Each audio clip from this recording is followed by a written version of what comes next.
Screen দেখা যাচ্ছে, white screen আসছে। ঠিক আছে, আমরা তাহলে শুরু করি।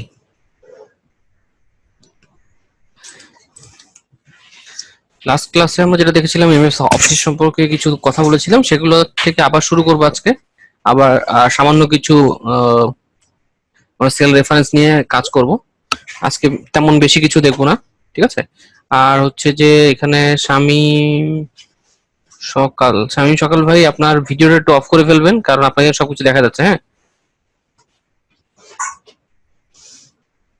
আপনার ভিডিওটা বন্ধ করে রাখবেন। ভিডিওটা আমি ক্লোজ করে দিচ্ছি, স্টপ ভিডিও। ওকে,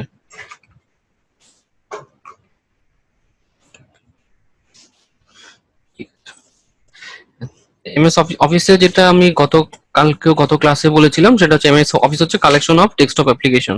আর ডেস্কটপ অ্যাপ্লিকেশনের মধ্যে কি কি থাকে? Excel, Word, PowerPoint, Access, OneNote, Outlook, Project, MS Visio, Publisher, এরকম অনেকগুলো অ্যাপ্লিকেশনের সমন্বয় হচ্ছে যে এমএস অফিস। এমএস অফিসের মধ্যে যেগুলো হচ্ছে সবচেয়ে পপুলার, সেটা হচ্ছে যে এমএস এক্সেল, ওয়ার্ড এবং পাওয়ার পয়েন্ট। এই তিনটা জিনিস সব মানে ম্যাক্সিমাম ক্ষেত্রেই প্রয়োজন হয়। এমএস এক্সেসটাও লাগে, এক্সেসটা খুব কম ক্ষেত্রেই লাগে, যখন আপনি লার্জ ডাটা নিয়ে কাজ করবেন তখন এমএস এক্সেস। ঠিক আছে, তো আমি এখানে এমএস এক্সেস এর পরিবর্তে এমএস ওয়ার্ডটা ইউজ করেছি। লাস্ট ক্লাসে দেখিয়েছিলাম যে এমএস এক্সেস। ঠিক আছে, আমি জাস্ট তিনটা নিয়ে এখন কথা বলছি। সেটা হচ্ছে এমএস এক্সেলটা লাগে হচ্ছে যে ডাটা অ্যানালাইসিসের ক্ষেত্রে, আর ওয়ার্ড প্রসেসিং মানে আপনি কোনো সিভি বা রিজুমি কোনো কিছু তৈরি করবেন, মানে ওয়ার্ড রিলেটেড কোনো কাজ থাকে সেটা আপনি হচ্ছে যে এমএস ওয়ার্ডে করবেন। আর পাওয়ার পয়েন্ট হচ্ছে যে ডাটা প্রেজেন্টেশন। দ্য মেইন যেটা আপনার মানে প্রয়োজন সেটা হচ্ছে যে এমএস এক্সেল এবং পাওয়ার পয়েন্টটা জানা। যেহেতু আমাদের কোর্স হচ্ছে যে এমএস এক্সেল নিয়ে, আর এক্সেল এ হচ্ছে যে কি কিসের জন্য? ডেটা অ্যানালাইসিস করার জন্য। ওকে, সো ডেটা অ্যানালাইসিস যেহেতু আমি এমএস এক্সেল এ করব, তা এমএস এক্সেল ডেটা অ্যানালাইসিস করার পরে সেটা আমি রিপ্রেজেন্ট করবো কিসে? পাওয়ার পয়েন্টে। পাওয়ার পয়েন্টে আমার কেন করতে হবে? কারণ হচ্ছে যে আপনার কোম্পানির সকল ডাটা তো একসাথে দেখানো সম্ভব না, সেই জন্য ছোট আকারে একটা গ্রাফ তৈরি করব। গ্রাফের মধ্যে সেই ডাটাটা মান্থ ওয়াইজ বা ডেইলি বেসিসে আমরা রিপ্রেজেন্ট করব গ্রাফের থ্রুতে, যার ফলে আপনি খুব সহজেই আরেকজনকে, যে আপনার উপরের লেভেলে মানে আছে, যা যিনি বস বা ম্যানেজার, তাকে যখন রিপ্রেজেন্ট করবেন যে আপনার কোম্পানির কোনো ইনফরমেশন, সেটা আপনি ছোট একটা গ্রাফের থ্রুতেই তাকে আপনি রিপ্রেজেন্ট করবেন। ওকে, কথা কি বোঝা গেল? ও,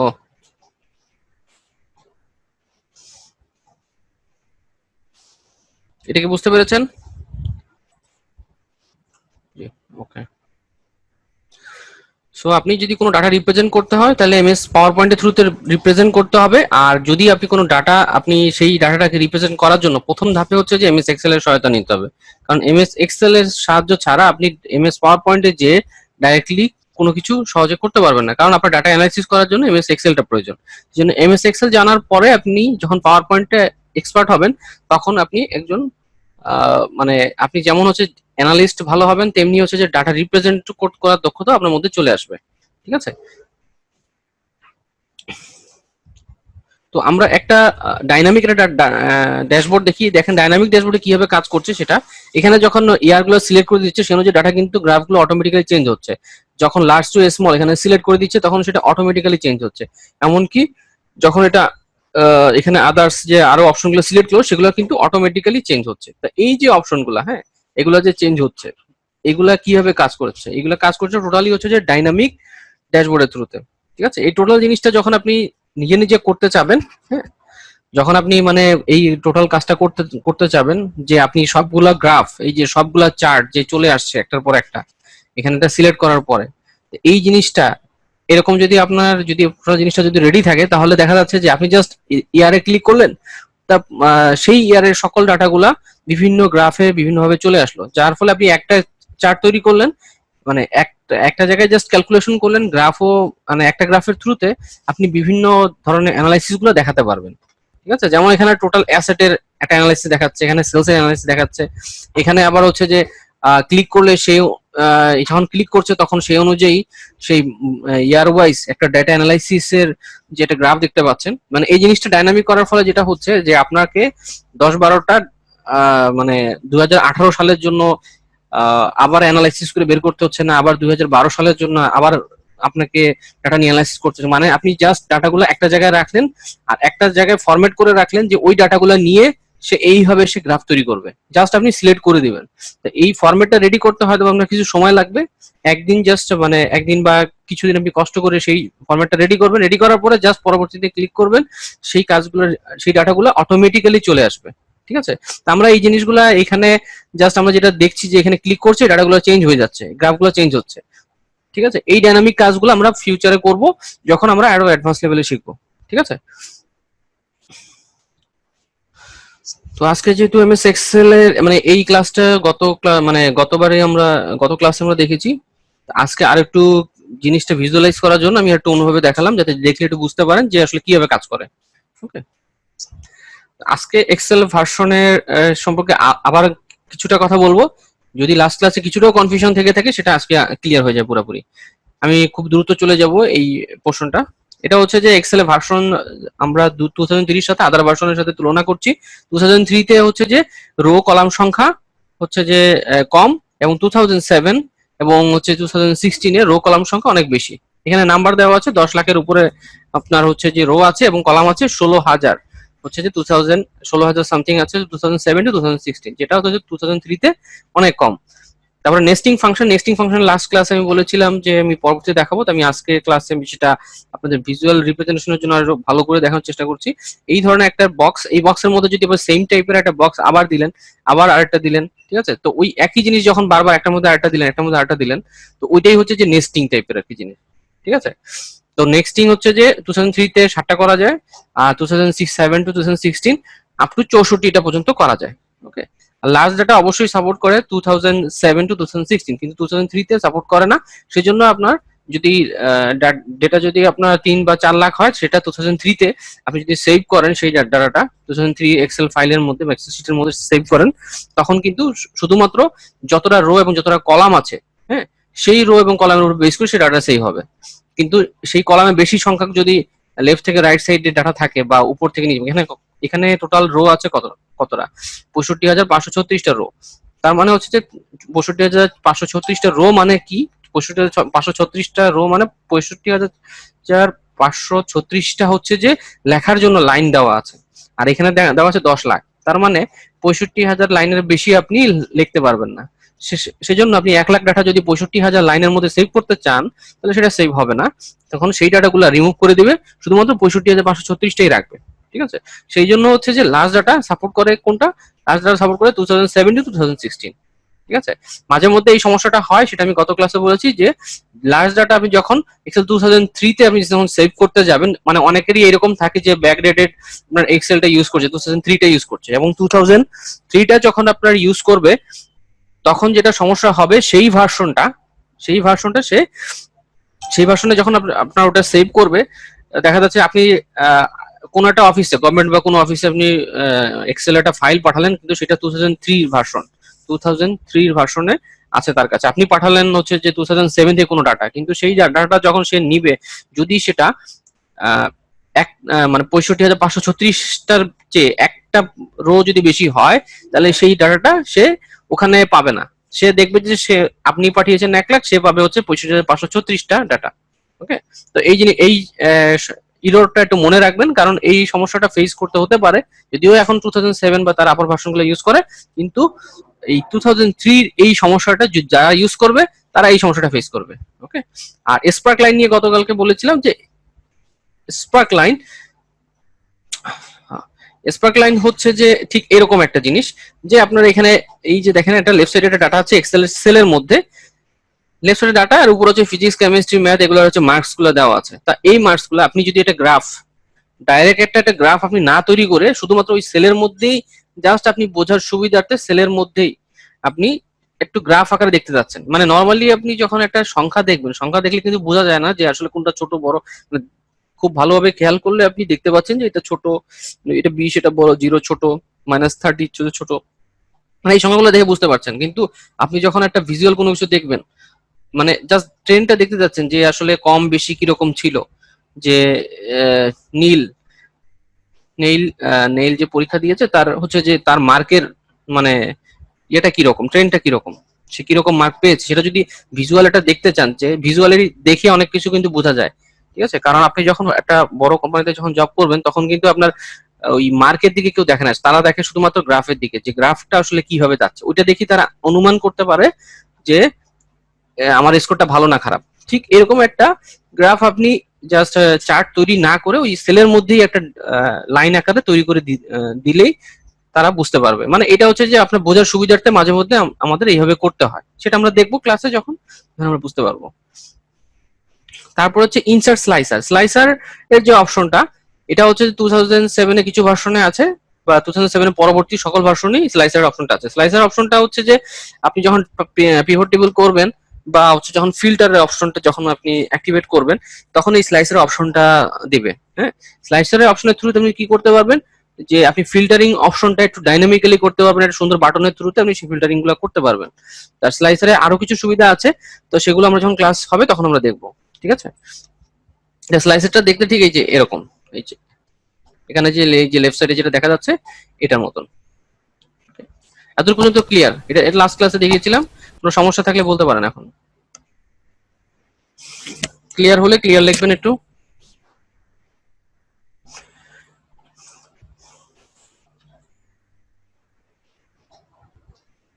ওকে, আর এক্সেলে শুধুমাত্র এই জিনিসটা একটু খেয়াল রাখবেন, সবসময় মাথায় রাখবেন যে রো এবং কলামের সংখ্যাটা, এই জিনিসটা মাথায় রাখতে হবে। হ্যাঁ, কারণ হচ্ছে যে এই জিনিসটা যত সময় আপনি মানে এই জিনিসটা যদি ভুলে যান তাহলে সমস্যা হবে কি, আপনি যখন কোনো ধরনের ইরর থাকবে তখন আপনি ধরতে একটু কষ্ট হবে যে আসলে কোথায় সমস্যা। মানে এই জিনিসটা মাথায় রেখে কাজ করতে হবে। যদি আপনার ডাটা থাকে মনে করেন 20 লাখ, আপনি যদি 10 লাখ ডাটা 2007 2016 আপার ভার্সনে এর চেয়ে বেশি রেঞ্জ দিয়েছে কিনা জানি না, 2016 পর্যন্ত এরকম আছে 10 লাখ পর্যন্ত। যদি আপনার ডাটা হচ্ছে যে 10,50,000 হয় তাহলে কিন্তু ডাটা এখানে মিস হওয়ার সম্ভাবনা আছে। তো এই জিনিসগুলো আপনার খেয়াল রাখতে হবে যে রো কতটা কলাম কতটা। ঠিক আছে, এই জন্য আসলে এই জিনিসটা ইম্পর্টেন্ট। তারপরে আমরা দেখি এক্সেল ফাইল সম্পর্কে একটু জেনে নেই। এক্সেল ফাইলে আমি দ্রুত চলে যাচ্ছি বলে, এটা হচ্ছে যে ট্যাব, এই উপরে যেখানে হোম ইনসার্ট এগুলো যে লেখা আছে এগুলো ট্যাব। এই ট্যাবের মধ্যে গ্রুপ আকারে থাকে, এই ট্যাবের মধ্যে হচ্ছে গ্রুপ আকারে থাকে কি রিবন। ঠিক আছে, প্রত্যেকটা ট্যাবের যে ইনফরমেশন গুলো ট্যাবের মধ্যে কি কি আছে, হ্যাঁ, এই ট্যাবের মধ্যে যে কি কি আছে সেগুলো এই রিবনের মধ্যে থাকে। আর এই রিবনের মধ্যে যা যা থাকে গ্রুপ আকারে থাকে। গ্রুপ আকারে বলতে ফন্টের মধ্যে এই যে এখানে এই BIU বা তারপরে এই যে একটা নাম দেখতে পাচ্ছি ফন্টের নাম, তারপরে 11, এগুলো হচ্ছে এক একটা বাটন।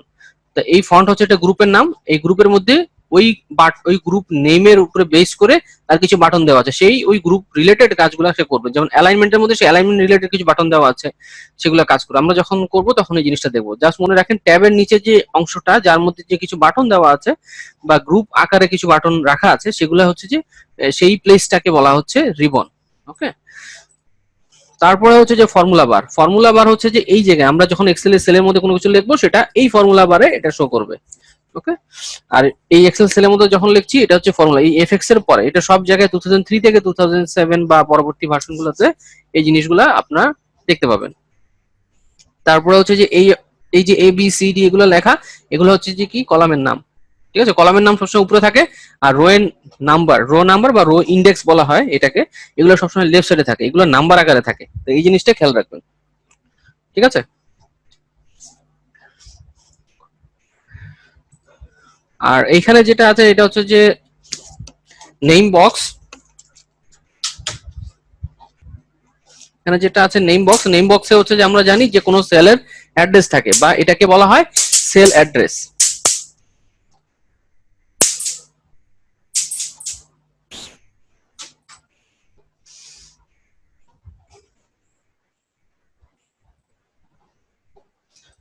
একটু লাইনে থাকবেন।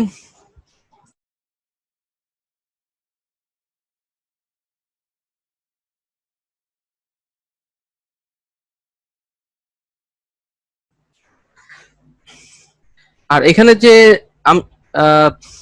এখানে যে আমরা দেখতে পাচ্ছি যে এটা গ্রিন আকারে একটা সেল সিলেক্টেড হয়ে আছে। যখন আমরা কোনো সেল সিলেক্ট করি নরমালি হচ্ছে যে এটা গ্রিন কালারে থাকে নরমালি বাই ডিফল্ট, বা অন্য কালারও কারো যদি থেকে থাকে তাহলে এরকম দেখবেন যে আমি একটা এক্সেল ফাইলে যাই, এখানে দেখেন যখন সিলেক্ট করছি গ্রিন কালার হচ্ছে। তা এটা হচ্ছে যে যেখানে সিলেক্ট করছি সেটা হচ্ছে যে অ্যাক্টিভ সেল। তো এই যে অ্যাক্টিভ সেল, যেটা অ্যাক্টিভ সেলের অ্যাড্রেসটা শো করে এই যে এখানে, আর এখানে মাউস নিয়ে গেলে এখানে দেখাবে যে এই জায়গাটার নাম হচ্ছে যে নেম বক্স। ওকে, তো এখানে দেখেন যখন আমরা মাউস দিয়ে এখানে এখানে একটা আছে ইমেজ, এখানে যখন মাউস দিয়ে আমরা যখন ক্লিক করব তখন দেখেন ক্লিক করলে এই জায়গায় অ্যাড্রেস গুলো চেঞ্জ হচ্ছে। এই যে A4 হচ্ছে, তারপর C5 হচ্ছে। তো এগুলা কিসের উপরে বেস করে হচ্ছে? এগুলা হচ্ছে যে এই যে কলাম এবং রো এর উপরে বেস করে এই অ্যাড্রেস গুলা চেঞ্জ হচ্ছে। ঠিক আছে, তো এখানে হচ্ছে যে দেখাচ্ছে কি H9। তো H9টা কিভাবে দেখাচ্ছে? এই যে লেফট সাইডে H9টা দেখাচ্ছে এখানে। এখানে হচ্ছে যে এই যে উপরে H আর এই 9, এই দুটো ইন্টারসেকশন পয়েন্ট কোনটা? ইন্টারসেকশন পয়েন্ট হচ্ছে এই যে এটা, মানে এই জায়গাটা, এটাকে বলা হচ্ছে অ্যাক্টিভ সেল। কারণ মাউস দিয়ে আমি এটা সিলেক্ট করেছি সেই জন্য এটা এই নেম বক্সের মধ্যে দেখাচ্ছে। আর নিচে ওয়ার্কশিট, এটা গতকালকে বলেছি। আর এগুলো এই যে গ্রে আকারে যে বক্স গুলো, এগুলো হচ্ছে সেলস। আর এই টোটাল জিনিসটাকে, টোটাল এক্সেল ফাইলটাকে বলা হচ্ছে ওয়ার্কবুক।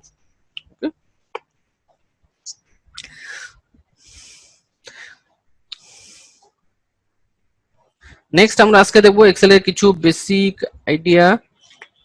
সেটা হচ্ছে, এটা গত ক্লাসেও আমি বলেছি, আবার বলে দিচ্ছি। এক্সেল এর একটা মানে এক্সেল এর গত ক্লাসটা জাস্ট রিপিট করছি, যেহেতু অনেকে হয়তোবা জয়েন করতে পারেন নাই, সেই জন্য হচ্ছে যে আমি একটু রিপিট করছি। কারণ প্রথম দিকের ক্লাসগুলো একটু আপনাদের যদি মাথায় ঢুকে যায়, তা লাস্টের যে জিনিসগুলো বুঝতে অনেক ইজি হবে। হ্যাঁ, এখানে দেখেন আমি এক্সেলটাকে হচ্ছে যে আমরা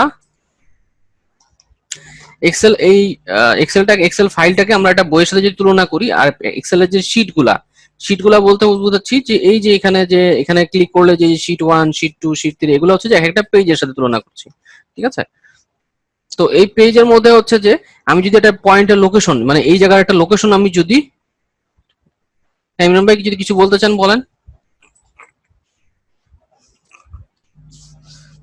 ইমরান ভাই কিছু বলবেন?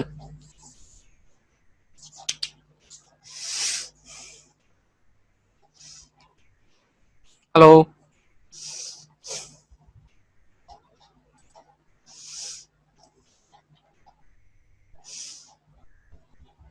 ওকে, হ্যাঁ, এখানে হচ্ছে যে এক্সেলের যে এই যে পেজটা, এটা হচ্ছে আমাদের নরমালি আমাদের যে নোটবুক থাকে সেখানে যে পেজ থাকে, সেই পেজটা দেখতে এরকম। কিন্তু পেজের একটা নির্দিষ্ট একটা পয়েন্টে যদি আমি এই যে এখানে একটা পয়েন্ট দেখতে পাচ্ছি, এই পয়েন্টে যদি লোকেশন আমি যদি বের করতে চাই, তাহলে কিভাবে বের করবো? এর জন্য অবশ্যই কোনো রেফারেন্স লাগবে। রেফারেন্স বলতে কোনো কিছুর মাধ্যমে আমার এই জায়গার লোকেশনটা বের করতে হবে। এই জন্য কোনো কিছুকে ধরতে হবে যে ওই জায়গাটা সমান এত, এই জায়গাটা এত, এটা ধরতে হবে। মানে এটা কিভাবে ধরে দেখেন, এটা হচ্ছে দেখেন এখানে উপরে হচ্ছে ABCDEFG, মানে এইভাবে একটা অ্যালফাবেটিক লেটার দেওয়া আছে। আর এখানে আমি যেটা নাম্বার দিয়েছি 1 2 3 14, ঠিক আছে, 14 পর্যন্ত নাম্বার। এখন আমি যদি এই পয়েন্টের লোকেশন এখন বের করতে চাই, খুব ইজিলি বের করতে পারবো। কি হবে, আমার লেফট সাইড থেকে কত নাম্বার পর্যন্ত, মানে কত অ্যালফাবেটিক লেটার পর্যন্ত এই বিন্দুটা আছে সেটা, তারপরে হচ্ছে উপর থেকে কত নাম্বার পর্যন্ত এটা আছে। ঠিক আছে, এটা নরমালি হবে কত, এখানে এখানে হচ্ছে যে নাম্বারিংটা একটু 19 20, মানে একটু, মানে ওই রো বরাবর নাই, ধরে নিলাম এটা হচ্ছে যে 9 বরাবর আছে। হ্যাঁ, এই 9 বরাবর আছে, তাহলে হচ্ছে এটা হচ্ছে যে 9, এটা হচ্ছে পি, তার মানে হচ্ছে P9। ওকে, এই হচ্ছে যে পি, আর এখান থেকে যদি নিচে নামি P9। তা এক্সেলটা ঠিক এইভাবেই কাজ করে, কারণ এক্সেলে ওই নির্দিষ্ট পজিশনের লোকেশনটা জানা দরকার। তখন সে কাজ করে কি, উপরে হচ্ছে যে কলাম আর নিচে হচ্ছে যে রো নাম্বার, এই যে লেফট সাইডে যেগুলো থাকে রো নাম্বার, এটা উপরে বেস করে এক্সেলটা কাজ করে। ঠিক দেখেন এই যে এক্সেল ফাইলে উপরে দেখেন অ্যালফাবেটিক লেটার দেওয়া আছে ABCDE, এগুলো হচ্ছে অ্যালফাবেটিক লেটার, এগুলোকে বলা হচ্ছে column number, sorry column name বলা হয়। আর লেফট সাইডে যেটা আছে এটা হচ্ছে যে কি, কলাম নাম্বার।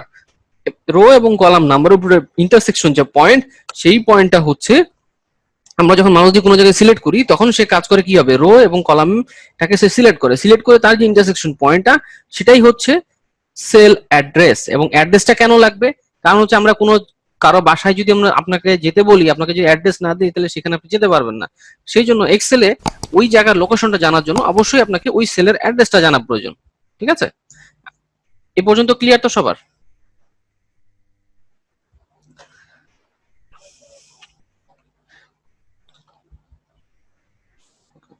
ওকে, ক্লিয়ার, ঠিক আছে। এই জিনিসটা ভালো মতন ক্লিয়ার হইতে হবে। যদি এই জিনিসটা ক্লিয়ার না হয়, বাকি আপনার যতই ভিলুকআপ যাই করেন না কেন, ওগুলা আপনি ভুলে যাবেন কদিন পরে।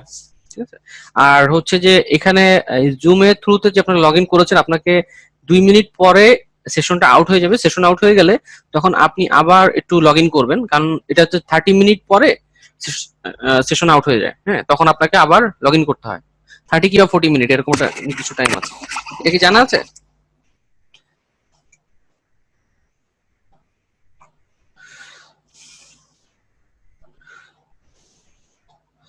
ঠিক আছে, আমাদের হচ্ছে 2 মিনিট, হ্যাঁ 40 মিনিট। 40 মিনিট পরে আবার লগ ইন করবেন ওই সেম লিঙ্কে। ওকে।